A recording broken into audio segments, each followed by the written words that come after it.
بسم اللہ الرحمن الرحیم۔ اردو اسلامک کے ویورز کو میری طرف سے السلام علیکم۔ اللہ تعالیٰ پر توکل۔ حضرت ابو حمزہ خراسانی رحمۃ اللہ علیہ کا شمار اللہ تعالیٰ کے برگزیدہ بندوں میں ہوتا ہے۔ اللہ تعالیٰ پر توکل کے معاملہ میں آپ نہایت سخت تھے۔ ایک مرتبہ کا ذکر ہے کہ آپ تنہا کہیں جا رہے تھے کہ اچانک ویرانے سے گزرتے ہوئے ایک کنویں میں جا گرے۔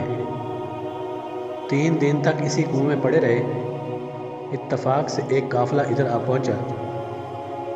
آپ نے اپنے دل میں یہ خیال کیا کہ ان کو مدد کے لیے آواز دو۔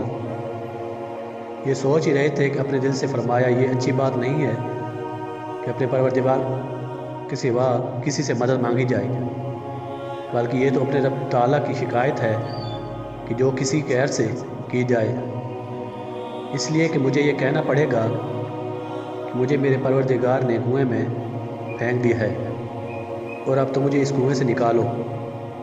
کہا جاتا ہے کہ اس قافلہ کے لوگوں میں سے کسی نے اس ویرانے میں یہ کنواں دیکھا تو آپس میں کہنے لگے کہ یہ کنواں راستے کے عین بیچ میں بنا ہوا ہے اور اس کا کوئی مصرف بھی نہیں ہے۔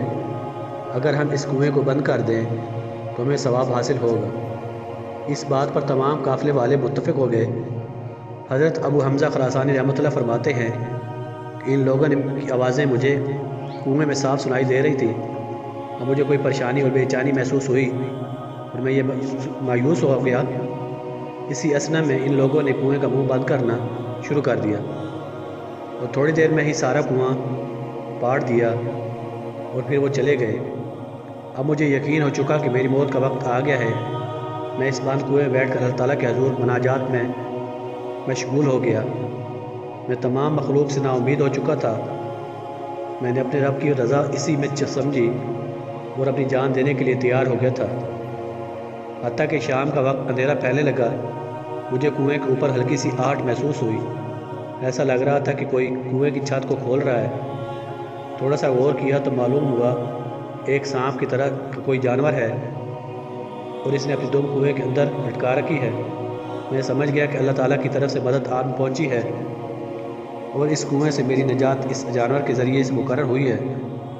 میں نے جلدی سے آگے بڑھ کر اس کی دم پکڑی، مجھے فوراً اوپر کھینچ لیا۔